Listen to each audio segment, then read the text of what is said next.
दोस्तों, ट्रेडिंग और इन्वेस्टिंग आप दोनों से ही बहुत सारे पैसे कमा सकते हो, लेकिन इन दोनों में से अच्छा कौन है और ये दोनों होता क्या है, इसे आप ऐसे समझ सकते हो कि ट्रेडिंग और इन्वेस्टिंग दोनों ही शेयर मार्केट से पैसा बनाने के अलग अलग रास्ते हैं। अब ट्रेडिंग में क्या होता है कि आपको थोड़ी दूर चलने पर ही प्रॉफिट मिल जाता है, लेकिन इन्वेस्टिंग का रास्ता बहुत लंबा होता है। इसमें आपको प्रॉफिट बहुत समय बाद मिलता है और इन दोनों के बीच का जो मेन डिफरेंस है वो है टाइम। क्योंकि ट्रेडिंग में बहुत कम समय में आप प्रॉफिट बना सकते हो। आप एक महीने में, एक हफ्ते में, एक दिन में, यहाँ तक कि कुछ मिनटों में बहुत सारा प्रॉफिट कमा सकते हो। लेकिन इन्वेस्टिंग में कुछ महीनों में, कुछ सालों में, 5 साल, 10 साल, 20 साल, उससे भी ज्यादा लग सकते हैं प्रॉफिट कमाने में। अब आप यहाँ पे सोच रहे होगे कि यार अगर कम समय में हमें पैसा मिल सकता है तो हम लंबे समय का इंतजार क्यों करें। तो देखो, यहीं पे मेन बात आती है ट्रेडिंग और इन्वेस्टिंग को समझने की, क्योंकि ये बहुत इंपॉर्टेंट चीज है और ये बहुत क्लियर हो जाना चाहिए आपको इन्वेस्टमेंट शुरू करने से पहले। यहाँ पे मैं आपको बता दूं कि एक आदमी एक समय पे एक ट्रेडर भी हो सकता है और इन्वेस्टर भी हो सकता है, यानी कि एक आदमी ये दोनों काम कर सकता है, लेकिन उसे ट्रेडिंग और इन्वेस्टमेंट के बीच का डिफरेंस जरूर पता होना चाहिए। तो इस वीडियो में हम ट्रेडिंग और इन्वेस्टिंग को तो समझेंगे ही, इसके अलावा हम इन दोनों के बीच के जो मेजर डिफरेंसेस है उनके बारे में भी डिस्कस करेंगे और सबसे आखिरी में मैं आपको ये भी बताऊंगा कि आपको ट्रेडिंग करनी चाहिए या इन्वेस्टिंग करनी चाहिए। अब देखो, सबसे पहले समझते हैं ट्रेडिंग और इन्वेस्टिंग के कॉन्सेप्ट को। इसे समझाने के लिए मैं आपको एक एग्जांपल देता हूँ। मान लो बाबूराव नाम का एक आदमी अपनी मोबाइल की दुकान खोलता है। उसकी दुकान बहुत बढ़िया चल रही थी। वो मार्केट से सस्ते दाम से मोबाइल लाता और अपनी दुकान पे बेचकर प्रॉफिट कमाता। उसका काम बढ़िया चल रहा था, लेकिन जब भी कुछ समय बाद उसकी दुकान के सामने एक और दुकान खुल जाती है तोतला सेठ की, और वो वही मोबाइल बाबूराव की दुकान से भी सस्ते दाम पर बेचने लग जाते हैं। मतलब कि बाबूराव जो फोन 10,000 में बेचते थे, वही फोन तोतला सेठ 9,000 में बेचने लगा। अब क्योंकि तोतला सेठ की दुकान पर मोबाइल सस्ते मिल रहे हैं, तो लोग बाबूराव की दुकान पर क्यों खरीदेंगे। अब क्योंकि भैया बाबूराव के पास कस्टमर तो आ नहीं रहे थे, इसलिए वो बस दिन भर टीवी पे न्यूज ही देखता रहता। सारे ग्राहक तोतला सेठ के पास जाने लगे थे। जब भी वो टीवी में न्यूज देखता है कि जिस ब्रांड का मोबाइल वो लोग बेचते हैं, वो मोबाइल चिप की शॉर्टेज की वजह से बनना बंद हो गए हैं। अब यहाँ पर बाबूराव के दिमाग में आइडिया आता है, क्योंकि मोबाइल की डिमांड तो लोगों में बहुत ज्यादा है, लेकिन मैन्युफैक्चरिंग ना होने की वजह से अब उसकी सप्लाई बंद हो जाएगी। अब यहाँ पर देखो, बाबूराव दो काम कर सकता है।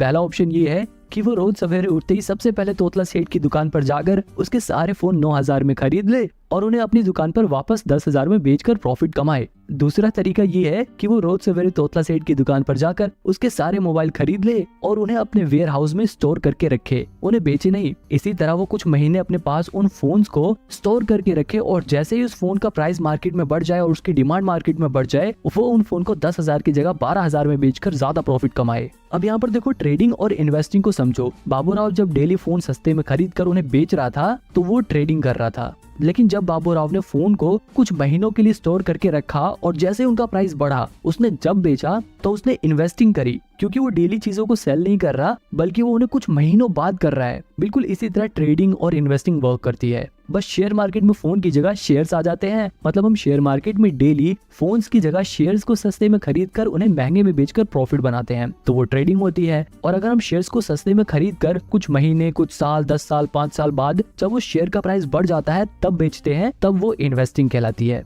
देखो, यहाँ दोनों के बीच का जो मेजर डिफरेंस है वो है टाइमिंग। आई होप अब आपको ट्रेडिंग और इन्वेस्टिंग का कॉन्सेप्ट समझ आ गया होगा। अगर नहीं आया तो आपको आगे जरूर आ जाएगा। अब देखो, इन्वेस्टिंग में क्या होता है, लोग अच्छी कंपनियों के शेयर ढूंढते हैं और जैसे ही उन्हें कोई ऐसी कंपनी मिलती है जो फ्यूचर में अच्छा खासा प्रॉफिट जनरेट करेगी, अच्छा परफॉर्म करेगी, वो उस कंपनी के ऊपर फंडामेंटल रिसर्च करते हैं और ये पता लगाते हैं कि क्या ये कंपनी इन्वेस्ट करने लायक है या नहीं। क्या इस कंपनी में अगर हम पैसे लगाएंगे तो बढ़ेंगे या नहीं बढ़ेंगे। अगर उन्हें उनके इन सवालों के जवाब मिल जाते हैं तो वो उस कंपनी में अपना पैसा लगा देते हैं और वो कंपनियां इन इन्वेस्टर्स के पैसों को लेकर अपने नए प्रोडक्ट लॉन्च करती हैं, अपने बिजनेस को और बड़ा करती हैं, नए एम्प्लॉइज को हायर करती हैं ताकि उनकी प्रोडक्शन बढ़ सके, ताकि वो लोग ज्यादा प्रोडक्ट्स को बना सके और ज्यादा चीजें बेचकर ज्यादा मुनाफा कमा सके। और जब उनको ज्यादा मुनाफा होता है तो वो अपने इन्वेस्टर को खुश करने के लिए उस मुनाफे में से थोड़ा थोड़ा हिस्सा दे देते हैं। इस छोटे छोटे हिस्से को ही डिविडेंड बोलते हैं, क्योंकि देखो, इन्वेस्टर जो होता है वो लॉन्ग टर्म के लिए इन्वेस्ट करता है, तो उसे आखिरी में जो रिवॉर्ड मिलता है वो तो मिलता ही है, लेकिन कंपनियां बीच बीच में थोड़ा थोड़ा डिविडेंड देकर, थोड़ा थोड़ा प्रॉफिट का हिस्सा देकर अपने इन्वेस्टर को खुश करती रहती हैं।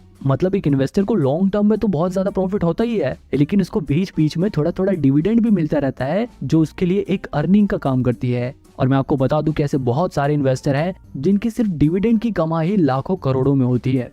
वहीं दूसरी तरफ जो ट्रेडिंग होती है, उसमें जो ट्रेडर होते हैं उन्हें इस बात से कोई भी फर्क नहीं पड़ता कि कंपनी क्या काम करती है, कंपनी प्रॉफिट कमाती है या नहीं कमाती, कंपनी का मैनेजमेंट कैसा है। वो फंडामेंटल एनालिसिस पर ध्यान नहीं देते। एक ट्रेडर सबसे ज्यादा ध्यान देता है टेक्निकल एनालिसिस पे, वो चार्ट एनालिसिस पे ध्यान देता है, वो शेयर्स के प्राइस को ट्रैक करता है कि शेयर का प्राइस कब घट रहा है कब बढ़ रहा है, वो उसमें अपॉर्चुनिटीज ढूंढता है। मतलब एक ट्रेडर का काम ऐसा होता है कि वो रोज सवेरे उठते ही सबसे पहले मार्केट खुलते ही किसी भी एक कंपनी का शेयर उठा देगा और उसके प्राइस की मूवमेंट को ट्रैक करेगा। अगर उस ट्रेडर को टेक्निकल और चार्ट एनालिसिस करने के बाद ये लगता है कि शेयर का प्राइस बढ़ेगा तो वो उसे कम रेट पर खरीद लेगा और जैसे उस शेयर का प्राइस बढ़ेगा उसे बेचकर प्रॉफिट कमा लेगा। जबकि इन्वेस्टमेंट में क्या था, जो इन्वेस्टर था वो शेयर को सस्ते में खरीद कर उसे कई साल बाद बेचता है जब उसका प्राइस बढ़ जाता है। अब आपको ये समझ आ गया होगा कि एक ट्रेडर कैसे काम करता है और एक इन्वेस्टर काम कैसे करता है। अब देखो इनके बारे में मैं और डिटेल में नहीं जाऊंगा वरना वीडियो बहुत बड़ी हो जाएगी। अब सीधे हम डायरेक्ट इनके डिफरेंस के बीच में आते हैं, इन दोनों के बीच के अंतर के बारे में बात करते हैं। सबसे पहला डिफरेंस तो टाइम का ही था। ट्रेडिंग कम समय का प्रोसेस है और इन्वेस्टिंग लंबे समय का गेम है। इसके अलावा अगर रिस्क के हिसाब से देखा जाए तो ट्रेडिंग में बहुत ज्यादा रिस्क होता है जबकि इन्वेस्टिंग में रिस्क बहुत ही कम होता है। अब ऐसा नहीं है कि इन्वेस्टिंग में बिल्कुल भी रिस्क होता नहीं है, हो सकता है कि शॉर्ट टर्म में शेयर का प्राइस गिर जाए, लेकिन अगर कंपनी अच्छी चुनी है आप लोगों ने तो लॉन्ग टर्म में उस कंपनी का शेयर प्राइस जरूर बढ़ेगा और इस वजह से इन्वेस्टिंग में रिस्क बहुत कम हो जाता है। वही ट्रेडिंग रिस्की इसलिए होता है क्योंकि ये एक तरह का गैम्बल है। मान लो दो दोस्त हैं, वो आपस में हेड टेल वाला गेम खेलने का डिसाइड करते हैं और बोलते हैं कि अगर हेड आया तो तू जीत गया और टेल्स आया तो मैं जीत गया। तो ये देखो ये एक तरह का गैम्बल है और शेयर मार्केट में भी बिल्कुल ऐसा ही होता है। बस वहाँ पे दो जनों की जगह बहुत सारे लोग आ जाते हैं और वो लोग हेड टेल की बजाय शेयर के प्राइस घटने या बढ़ने के ऊपर बैट लगाते हैं। मतलब बहुत सारे लोग होते हैं जिसमें से कुछ लोग ये अंदाजा लगाते हैं कि शेयर का प्राइस गिरेगा और कुछ लोग अपने पैसे लगाकर कहते हैं कि शेयर का प्राइस बढ़ेगा। और ये लोग अपने पैसे कहाँ लगाते हैं, ये लोग अपने पैसे लगाते हैं ब्रोकर के पास, यानी कि ग्रो जीरोधा जैसे ब्रोकर के पास अपने पैसे लगाते हैं। अब देखो अगर शेयर का प्राइस बढ़ गया तो ये वाले लोग जीत जाएंगे, अगर ये लोग जीत जाएंगे तो जो लोग हार गए हैं उनका पैसा जीते हुए लोगों के पास चला जाएगा और उस जीते हुए पैसे में से थोड़ा सा कमीशन ये ब्रोकर्स रख लेते हैं। और इतना ही नहीं, इस जीते हुए हिस्से में से सरकार भी टैक्स के नाम पर अपना हिस्सा इनसे ले लेती है। अब यहाँ पर ये देखो कि जो ब्रोकर है और ये जो गवर्नमेंट है इनको तो हमेशा कमीशन और टैक्स मिलेगा, चाहे ये लोग जीते चाहे ये लोग जीते। लेकिन लॉन्ग टर्म में नुकसान किसका होता है, सिर्फ ट्रेडर्स का। मतलब सिंपल सी बात यह है कि अगर ट्रेडिंग में आपने पैसे बनाए हैं तो वहीं दूसरी तरफ किसी ने अपने पैसे गंवाए हैं। कल को जब वो पैसे बनाएगा तो हो सकता है कि आप अपने पैसे गंवाओ, इसीलिए ट्रेडिंग रिस्की रहता है। अब वापस अपने डिफरेंस की ओर चलते हैं। अब देखो एक और चीज है इन्फॉर्मेशन। ज्यादातर लोग ट्रेडिंग करते हुए प्राइस घटेगा या बढ़ेगा इस बात का पता लगाने के लिए टेक्निकल एनालिसिस करते हैं। वहीं अगर बात करें इन्वेस्टिंग की तो यहाँ पर इन्वेस्टर इस बात का पता लगाने के लिए कि कंपनी का शेयर प्राइस फ्यूचर में बढ़ेगा या नहीं बढ़ेगा, कंपनी फ्यूचर में ग्रो करेगी या नहीं करेगी, इसके लिए इस्तेमाल करते हैं फंडामेंटल एनालिसिस का। अब अगर आपको ये चीजें स्ट्रेस, जो ट्रेडिंग वाला बंदा होता है वो हमेशा स्ट्रेस में रहता है। अगर उसको प्रॉफिट हो गया तब तो वो पूरे दिन खुश रहेगा, लेकिन अगर उसको लॉस हो गया तो उसके दिमाग में पूरे दिन वही बात घूमती रहती है। ट्रेडिंग करते वक्त हर पल उसे बहुत टेंशन रहती है। अगर शेयर प्राइस गिर गया तो उसकी सांसें फूलने लगती हैं और जैसे शेयर प्राइस बढ़ने लग गया तो एकदम खुश होने लगता है। तो कहने का मतलब ये है कि ट्रेडिंग में बहुत ज्यादा स्ट्रेस रहता है जबकि इन्वेस्टिंग में स्ट्रेस बिल्कुल नहीं रहता, क्योंकि ये एक लॉन्ग टर्म प्रोसेस है। हो सकता है कुछ समय के लिए आपके शेयर प्राइस गिर जाए, लेकिन अगर आपने कंपनी अच्छी चुनी है तो फिर महीने बाद, एक साल बाद, कुछ साल बाद शेयर प्राइस जरूर बढ़ेगा और फ्यूचर में आपको प्रॉफिट होगा। अब देखो ट्रेडिंग वाला बंदा हरदम शेयर के बारे में देखता रहता है, लेकिन इन्वेस्टिंग वाला बंदा आराम से एक बार इन्वेस्ट कर देगा और फिर कुछ टाइम बाद अपना देखेगा इन्वेस्टमेंट, अच्छा हाँ मेरा शेयर प्राइस जितना बढ़ गया या इतना गिर गया, फिर दोबारा बंद कर लेगा, क्योंकि उसे बेचना नहीं है, उसने लॉन्ग टर्म के लिए इन्वेस्ट कर रखा है। फिर कुछ समय बाद वो दोबारा से खोल के देखेगा कि हाँ भाई अब तो आज मेरे शेयर प्राइस बढ़ गए, वो कम देखेगा और इसको कम टेंशन होगी। लेकिन ट्रेडर को हर पल टेंशन रहती है, प्रॉफिट होने के बाद भी और लॉस होने के बाद तो ऑब्वियसली रहती है। एक और सवाल है कि ट्रेडिंग में ज्यादा पैसे हैं या इन्वेस्टिंग में। अब देखो इस सवाल का जवाब बड़ा ही मुश्किल है, क्योंकि ट्रेडिंग में आप बहुत कम समय में बहुत ज्यादा पैसा कमा सकते हो, लेकिन इन्वेस्टिंग में आप ज्यादा समय में इतना ज्यादा प्रॉफिट कमा सकते हो कि कोई सोच भी नहीं सकता। क्योंकि इन्वेस्टिंग में कंपाउंडिंग अपना असर दिखाती है और पैसा बढ़ते बढ़ते बढ़ते बहुत ज्यादा बढ़ जाता है। वही अगर ट्रेडिंग की बात करें तो ट्रेडिंग में एक प्लस पॉइंट ये है कि आप ट्रेडिंग को कम पैसे में भी कर सकते हो, यानी कि आप कम पैसा लगाकर भी प्रॉफिट जनरेट कर सकते हो। लेकिन अगर इन्वेस्टिंग की बात करें तो सिर्फ आप 1000-2000 लगा के बहुत सारा पैसा कमा नहीं सकते। आप ट्रेडिंग में 1000-2000 लगाकर 5-10 हजार रुपए का मुनाफा कमा सकते हो, लेकिन जैसे कि मैंने बताया था कि रिस्क यहाँ पे ज्यादा होता है। ट्रेडिंग में आपके ये भी चांसेस है कि आप अपने 1000-2000 रुपए गवा दो, लेकिन इन्वेस्टिंग में आपके 1000-2000 रुपए कुछ कम हो सकते हैं। अगर आपने बिल्कुल ही खराब कंपनी चुन ली तो हो सकता है कि आपके पैसे कुछ कम हो जाए, लेकिन पूरे कभी खत्म नहीं होंगे। बहुत ज्यादा गिरने लगे तो आप उसे बेच सकते हो। तो मतलब ट्रेडिंग बहुत ज्यादा रिस्की है, लेकिन आप ट्रेडिंग में कम पैसे से भी ज्यादा पैसा कमा सकते हो।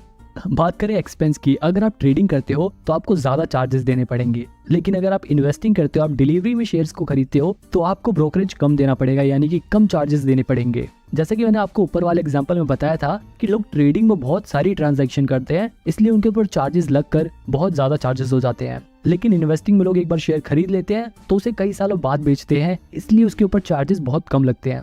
अगर लर्निंग की बात करें कि आप लोग ट्रेडिंग जल्दी सीख सकते हो या इन्वेस्टिंग जल्दी सीख सकते हो, अब देखो ये दोनों ही बड़ी कॉम्प्लेक्स चीजें हैं, पर मेरा ऐसा मानना है कि इन्वेस्टिंग सीखना ज्यादा आसान है एज कम्पेयर टू ट्रेडिंग, क्योंकि ट्रेडिंग बहुत ही रिस्की है। ट्रेडिंग में जो प्रोफेशनल लोग होते हैं सिर्फ वही पैसा बना पाते हैं, और जो नए लोग होते हैं उनमें से 90% लोग अपना 90% पैसा 90 दिनों के अंदर ही गवा देते हैं। अब अगर ब्रोकरेज चार्जेस की बात करें तो चाहे ट्रेडिंग हो या इन्वेस्टिंग हो, दोनों में ही जो ब्रोकरेज चार्जेस होते हैं वो हर ब्रोकर अपने हिसाब से अलग अलग चार्ज करता है। अगर बात करें ट्रेडिंग की तो यहाँ पर ब्रोकरेज चार्जेस 0.03% से लेकर मैक्सिमम 20 रुपीज पर ट्रांजैक्शन होता है ज्यादातर ब्रोकर्स का।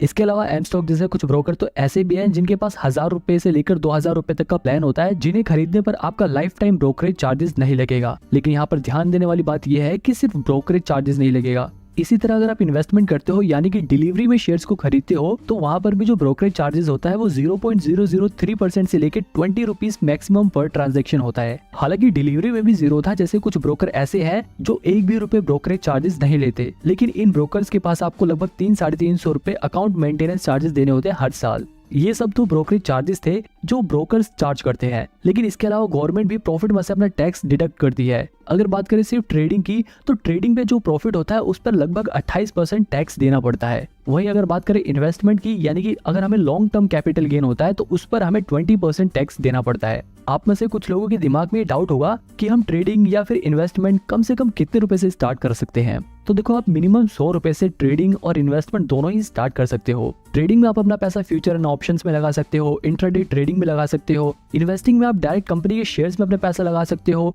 या फिर म्यूचुअल फंड के जरिए इन्वेस्ट कर सकते हो। अब देखो, यहाँ पर एक और चीज तो ध्यान देने वाली है, अगर आप ट्रेडिंग करना चाहते हो, अगर आप फ्यूचर एंड ऑप्शंस में इन्वेस्ट करना चाहते हो, तो इसके लिए आपके पास इनकम स्टेटमेंट होना जरूरी है। जबकि ट्रेडिंग में आपको इनकम स्टेटमेंट की कोई जरूरत नहीं होती, बस आप अपना डीमेट अकाउंट खुलवाओ और इन्वेस्ट करना स्टार्ट कर दो। ट्रेडिंग और इन्वेस्टिंग की बात यहीं पर खत्म करते हैं और मेन सवाल का जवाब जानते हैं कि आखिर आपको क्या करना चाहिए, आपको ट्रेडिंग करनी चाहिए या इन्वेस्टिंग करना चाहिए। अब देखो, आपको मैं यहाँ पे बिल्कुल साफ साफ बता दूं, अगर आप अभी बिल्कुल नए नए शेयर मार्केट के बारे में सीख रहे हो तब तो बिल्कुल भी ट्रेडिंग की तरफ मत जाना। कभी आप ऐसा सोचो कि आप 1000-2000 रुपए लगा के उसे 5-10 हजार रुपए बना लोगे और फिर 5-10 हजार को 1 लाख करोगे और फिर 1 लाख को 1 करोड़, ऐसे करके आप बहुत सारे पैसे कमा लोगे। ऐसा नहीं होता। अगर आप बिल्कुल नए नए शेयर मार्केट में आए हो, पहली बारी बेशक आप कुछ पैसे बना लो, लेकिन उसके बाद आप अपने पैसे जरूर गवाओगे और वहीं पर आप डीमोटिवेट हो जाओगे। तो इसलिए पहले शेयर मार्केट्स के बेसिक्स को सीखो। इन्वेस्टिंग के जरिए आप डिलीवरी में शेयर्स को खरीदो, उनकी मूवमेंट को ट्रैक करो। आपको धीरे धीरे जब एक्सपीरियंस होने लगेगा, आपको धीरे धीरे जब ये पता लगने लग जाएगा कि शेयर मार्केट कैसे वर्क करता है, तब आप धीरे धीरे अपना ट्रेडिंग में कदम रख सकते हो। लेकिन एकदम से ही ट्रेडिंग मत करने लग जाना। यहाँ पर आप ये ध्यान रखना कि जब आप ट्रेडिंग सीख रहे हो तो उस समय ज्यादा पैसे नहीं लगाने आपको ट्रेडिंग में, आपको कम पैसे से शुरुआत करनी है और जैसे जैसे आपका एक्सपीरियंस बढ़े वैसे वैसे आप अपने पैसे बढ़ा सकते हो। यहाँ पर एक और बात ध्यान देने वाली है कि शुरुआत में जब आप ट्रेडिंग सीख रहे हो तो ऐसा ब्रोकर चुनना जिसका यूजर इंटरफेस आसान हो और वहां पर अकाउंट मेंटेनेंस चार्जेस या फिर प्लेटफॉर्म चार्जेस ना लगे, और जिनके ऐप का यूजर इंटरफेस इतना बढ़िया हो कि आप जब भी ट्रेडिंग या इन्वेस्टिंग करो तो आपकी साइट क्रैश ना हो जाए और आपके पैसे ना अटक जाए। आप इसके लिए शुरुआत में एंजल वन जैसे ब्रोकर के जरिए ट्रेडिंग करना स्टार्ट कर सकते हो, और अगर आपके पास थोड़े पैसे आ जाए तो आप जीरोधा, एंजल वन, अपस्टॉक में से किसी में भी डीमेट अकाउंट खोल के ट्रेडिंग स्टार्ट कर सकते हो। लेकिन मैं आपको फिर भी सजेस्ट करूंगा कि आप ट्रेडिंग जब ही करना जब आप खुद के पैसे कमाने लग जाओ और अपने पैसे गंवाने का रिस्क ले सको, क्योंकि बहुत सारे ऐसे लोग हैं जिन्होंने अपना पैसा गंवाया भी है। लेकिन आपको हमेशा पॉजिटिव साइड सोच के चलनी है। चाहे आप इन्वेस्टिंग करो चाहे ट्रेडिंग करो, आपको यकीन रखना है कि हाँ, मैं प्रॉफिट अर्न कर सकता हूँ। और अगर आप एक सैलरीड पर्सन, आप हर महीने कमाते हो, आपका मेन मकसद सिर्फ अपने पैसों को भविष्य में सिर्फ बढ़ाना है, तो ऐसे लोग सिर्फ इन्वेस्टिंग कर सकते हैं। वो लोग म्यूचुअल फंड में अपने पैसे लगा सकते हैं, उन्हें ट्रेडिंग करने की कोई भी जरूरत नहीं है। अब इन सभी ब्रोकर के बारे में डिटेल में जानने के लिए आप मेरी ये वाली वीडियो देख सकते हो।